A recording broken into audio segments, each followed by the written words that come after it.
Hello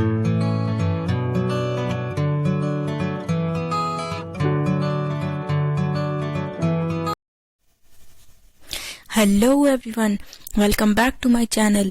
इस video से मैं स्टार्ट करने वाली हूँ क्लास 11 बायोलॉजी का chapter 8 that is cell the unit of life. इस वीडियो में हम समझेंगे कि सेल होता क्या है, सेल की डिस्कवरी कैसे हुई, सेल थ्योरी क्या होती है और एक ब्रीफ ओवरव्यू सेल के स्ट्रक्चर का। सबसे पहले हम समझते हैं कि सेल होता क्या है। एनसीईआरटी में और मोस्टली बुक्स में जो सेल की डेफिनेशन दी हुई है that is cell is the basic structural and functional unit of all living organism. इस डेफिनेशन को हम एक एग्जाम्पल के थ्रू समझते हैं। सपोज आपको एक घर बनाना है और उस घर को बनाने के लिए आपको बहुत सारे मटेरियल्स की जरूरत होगी, जैसे bricks, cement, sand etcetera. But इन सारे मटेरियल्स में से जो सबसे ज्यादा इम्पोर्टेंट है दैट आर ब्रिक्स, क्योंकि ब्रिक्स से ही आप सेल का स्ट्रक्चर बनाओगे। कैसे? सपोज ब्रिक्स कंबाइन होंगी, एक प्रॉपर अरेंजमेंट होंगी, तो प्रॉपर अरेंज होने के बाद एक प्रॉपर वो वॉल फॉर्म करेंगी। वॉल्स फॉर्म करने के बाद वो एक प्रॉपर रूम फॉर्म करेंगी और रूम्स के कॉम्बिनेशन को ही आप हाउस कहते हैं। वैसे ही अगर एक लिविंग ऑर्गेनिज्म बनाना है तो लिविंग ऑर्गेनिज्म बनाने के लिए जो बेसिक स्ट्रक्चर बनाने के लिए जो रिक्वायरमेंट होगी दैट आर सेल्स, क्योंकि अलग अलग टाइप के सेल्स कंबाइन होके अलग अलग टाइप के टिश्यूज फॉर्म करेंगी, अलग अलग टाइप के टिश्यूज कंबाइन होके ऑर्गन्स फॉर्म करेंगे, अलग अलग ऑर्गन्स कंबाइन होके ऑर्गन सिस्टम फॉर्म करेंगे और अलग अलग टाइप के ऑर्गन सिस्टम्स मिलके एक कंप्लीट लिविंग ऑर्गेनिज्म बनाते हैं। वैसे ही जैसे ब्रिक्स हाउस बनाने की स्ट्रक्चरल यूनिट है, similarly cells are the structural unit of all living organism. और लिविंग ऑर्गेनिज्म के जो वेरियस फंक्शंस होंगे लाइक डाइजेशन, एक्सक्रीशन, रेस्पिरेशन, वो सारे ही सेल्स परफॉर्म करते हैं। That's why cell are called the basic structural and functional unit of all living organism. अब हम नेक्स्ट देखते हैं कि सेल की डिस्कवरी कैसे हुई।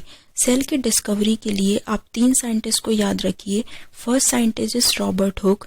रॉबर्ट हुक ने इन द ईयर 1665 सबसे पहले एक डेड सेल को देखा which was from cork cell और इन्होंने ही टर्म दिया cell. Next scientist was the Anton van Leeuwenhoek और एंटोन वैन ल्यूवेनहुक ने फर्स्ट लिविंग सेल देखा। तो गाइस, अगर एग्जाम में क्वेश्चन आता है कि first cell was discovered by, तो उसका आंसर होगा रॉबर्ट हुक।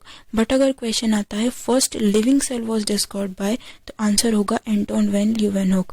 और अगर क्वेश्चन आता है first dead cell was discovered by, तो उसका आंसर होगा Robert Hooke because cork cell dead cells थे।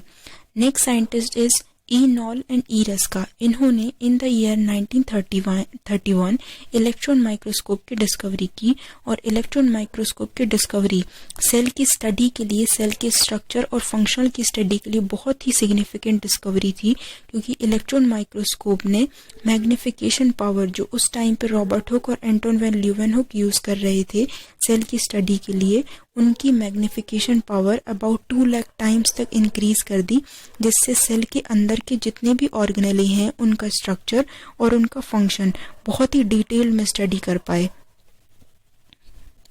नेक्स्ट कुछ और फैक्ट्स जो कि एनसीईआरटी में मेंशन्ड हैं और एग्जाम में भी पूछे जाते हैं वो हम देखते हैं।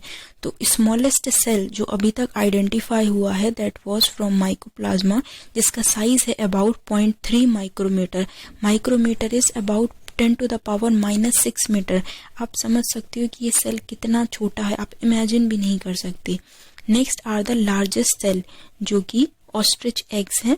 Next are the longest cell जिनकी लेंथ सबसे ज्यादा है, they are the nerve cells. Next हम देखते हैं व्हाट इज सेल थ्योरी। अब अलग अलग साइंटिस्ट ने सेल की स्ट्रक्चर को एक्सप्लेन करने के लिए डिफरेंट सेल थ्योरीज दी और सेल थ्योरी में आप बेसिकली 3 साइंटिस्ट के ऑब्जर्वेशंस को याद रखो। First scientist is Schleiden, next is Schwann and third is Rudolf Virchow. सबसे पहले हम 1 by 1 देखते हैं कि इनके क्या क्या ऑब्जर्वेशंस थे। सबसे पहले श्लेडन इन द ईयर 1838, अब क्योंकि ये बॉटनिस्ट थे तो इन्होंने प्लांट सेल पे स्टडी की और प्लांट सेल पे स्टडी करने के बाद जो इन्होंने ऑब्जर्वेशन इनको थे, इन्होंने ये देखा कि डिफरेंट टाइप के जो सेल्स होते हैं, डिफरेंट टाइप के प्लांट्स होते हैं, उनमें अलग अलग टाइप के सेल्स प्रेजेंट होते हैं और अलग अलग टाइप के सेल्स डिफरेंट टाइप के टिश्यूज फॉर्म करते हैं। बेसिकली उन्होंने ये कहा कि लिविंग ऑर्गेनिज्म सेल से बने होते हैं और सेल्स आगे फर्दर कंबाइन होकर अलग अलग टाइप के टिश्यूज फॉर्म करते हैं। नेक्स्ट साइंटिस्ट वाज श्वान, जिन्होंने in the year 1839 plant cell और एनिमल सेल दोनों पे स्टडी की और एनिमल सेल में इन्होंने ये एनालाइज किया कि जितने भी टाइप के सेल्स होते हैं उनमें एक थिन आउटर लेयर प्रेजेंट होती है। उस टाइम तक इन्होंने इसको कोई नाम नहीं दिया था, इन्होंने सिर्फ इतना कहा था कि उनमें सिर्फ एक थिन आउटर लेयर प्रेजेंट होती है जिसको हम आज प्लाज्मा मेम्ब्रेन के नाम से जानते हैं। नेक्स्ट इन्होंने प्लांट सेल में ये एनालाइज किया कि सेल वॉल का प्रेजेंस प्लांट सेल का एक यूनिक कैरेक्टर है, मतलब सेल वॉल सिर्फ प्लांट सेल में ही प्रेजेंट होगी, एनिमल सेल में प्रेजेंट नहीं होती है। Next scientist is Rudolf Virchow. अब श्लिडन और स्वान ने ये तो बताया कि लिविंग ऑर्गेनिज्म सेल का बना होता है, सेल के वेरियस प्रोडक्ट्स का बना होता है, मतलब टिश्यूज और ऑर्गन्स का, और एनिमल सेल में एक थिन और सेल्स में थिन आउटर लेयर प्रेजेंट होती है, सेल वॉल प्लांट सेल में प्रेजेंट होता है। बट इन दोनों ही साइंटिस्ट ने ये एक्सप्लेन नहीं किया कि नए सेल्स का फॉर्मेशन कैसे होता है, तो उसको एक्सप्लेन किया रुडोल्फ वर्शो ने। इन्होंने इन द ईयर 1855 इन्होंने बताया कि जितने भी न्यू सेल्स होते हैं वो पुराने ही सेल्स मतलब प्री एग्जिस्टिंग सेल से डेवलप होते हैं, और इन्होंने इस चीज को एक्सप्लेन करने के लिए एक टर्म दिया, दैट इज ओमनिस सेलुला ई सेलुला। इस टर्म का मतलब है कि जितने भी नए सेल्स होते हैं वो पुराने सेल्स मतलब प्री एग्जिस्टिंग सेल के डिवीजन से ही फॉर्म होते हैं। अब एग्जाम पॉइंट ऑफ व्यू से ये चीज इंपॉर्टेंट है क्योंकि ये बहुत ही कॉमनली पूछा जाता है कि सेल थ्योरी में न्यू सेल्स की डेवलपमेंट की थ्योरी किसने दी और इन्होंने इसको कैसे एक्सप्लेन किया। तो रुडोल्फ वर्शो ने थ्योरी दी और इन्होंने एक टर्म दिया था ओमनिस सेलुला ई सेलुला, जिसका मतलब होता है कि new cells arise from the division of pre existing cell. Next अगर हम कंक्लूड करना चाहें कि व्हाट इज सेल थ्योरी, तो इसके लिए आप 2 पॉइंट याद रखो। सबसे पहला पॉइंट, श्लिडन और स्वान ने अपने ऑब्जर्वेशंस को सबसे पहले कंबाइन करके एक थ्योरी बनाई और उस थ्योरी की स्टेटमेंट थी कि जितने भी लिविंग ऑर्गेनिज्म है वो सेल से और सेल के प्रोडक्ट से बने हैं। बट इन्होंने ये एक्सप्लेन नहीं किया कि न्यू सेल का फॉर्मेशन कैसे होता है। इसके लिए रुडोल्फ वर्शो ने अपने ऑब्जर्वेशन को श्लिडन और स्वान के ऑब्जर्वेशन से कंबाइन करके एक फाइनल सेल थ्योरी दी, और इस फाइनल सेल थ्योरी में उनकी स्टेटमेंट थी कि जितने भी लिविंग ऑर्गेनिज्म होते हैं वो सेल से और सेल के प्रोडक्ट से बनते हैं, और इन्होंने ये भी एक्सप्लेन किया कि जितने भी नए सेल्स होते हैं वो प्री एग्जिस्टिंग सेल के डिवीजन से फॉर्म होते हैं। तो सेल थ्योरी में आपके इन दोनों साइंटिस्ट की अलग अलग स्टेटमेंट्स को आपको याद रखना है, ये पूछा जाता है एग्जाम में। नेक्स्ट हम देखते हैं सेल का बेसिक स्ट्रक्चर। ये एक जनरलाइज डायग्राम है गाइस, जिसमें मैंने आपको सिर्फ ये एक्सप्लेन करने की कोशिश की है कि सेल में क्या क्या स्ट्रक्चर होगा, सेल में क्या क्या डिफरेंट ऑर्गेनेल्स प्रेजेंट होंगे। ये कोई स्पेसिफिक डायग्राम नहीं है प्लांट और एनिमल सेल का, सिर्फ ये एक जनरलाइज डायग्राम है ये समझने के लिए कि सेल में क्या क्या प्रेजेंट होता है। अगर सेल में सेल वॉल प्रेजेंट होगी, सपोज अगर प्लांट सेल है तो उसमें सेल वॉल प्रेजेंट होगी जो कि सेल मेम्ब्रेन के आउटर साइड पर प्रेजेंट होगी। सेल वॉल के अंदर प्रेजेंट होगा सेल मेम्ब्रेन, जो कि कॉमन है हर लिविंग ऑर्गेनिज्म के सेल में प्रेजेंट होता है।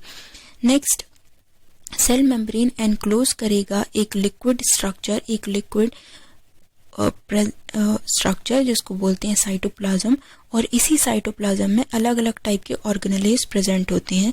First organelle is rough endoplasmic reticulum. Why rough? क्योंकि इसकी सरफेस पे राइबोसोम के स्ट्रक्चर बाइंडेड होते हैं। Next organelle is vacuoles. Next is mitochondria. Next is lysosomes. Next are chloroplast. Chloroplast अगर ये प्लांट सेल प्रेजेंट होगा, एनिमल सेल में क्लोरोप्लास्ट प्रेजेंट नहीं होता। Next are the smooth endoplasmic reticulum. Smooth why? Because इनकी surface पर ribosomes attach नहीं होते। Next are the Golgi bodies.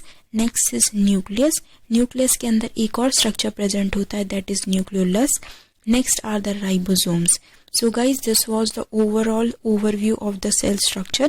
In my coming videos मैं इन सारे ऑर्गेनेल्स के डिटेल स्ट्रक्चर और जो भी इनका डिटेल फंक्शन है वो मैं 1 by 1 एक्सप्लेन करूंगी। अगर आप इस चैनल पर नए हैं तो इस चैनल को लाइक करें, शेयर करें और सब्सक्राइब करें। मिलते हैं आपसे नेक्स्ट वीडियो में हर एक ऑर्गेनेल के डिटेल स्ट्रक्चर और फंक्शन के साथ। Till then stay safe, bye.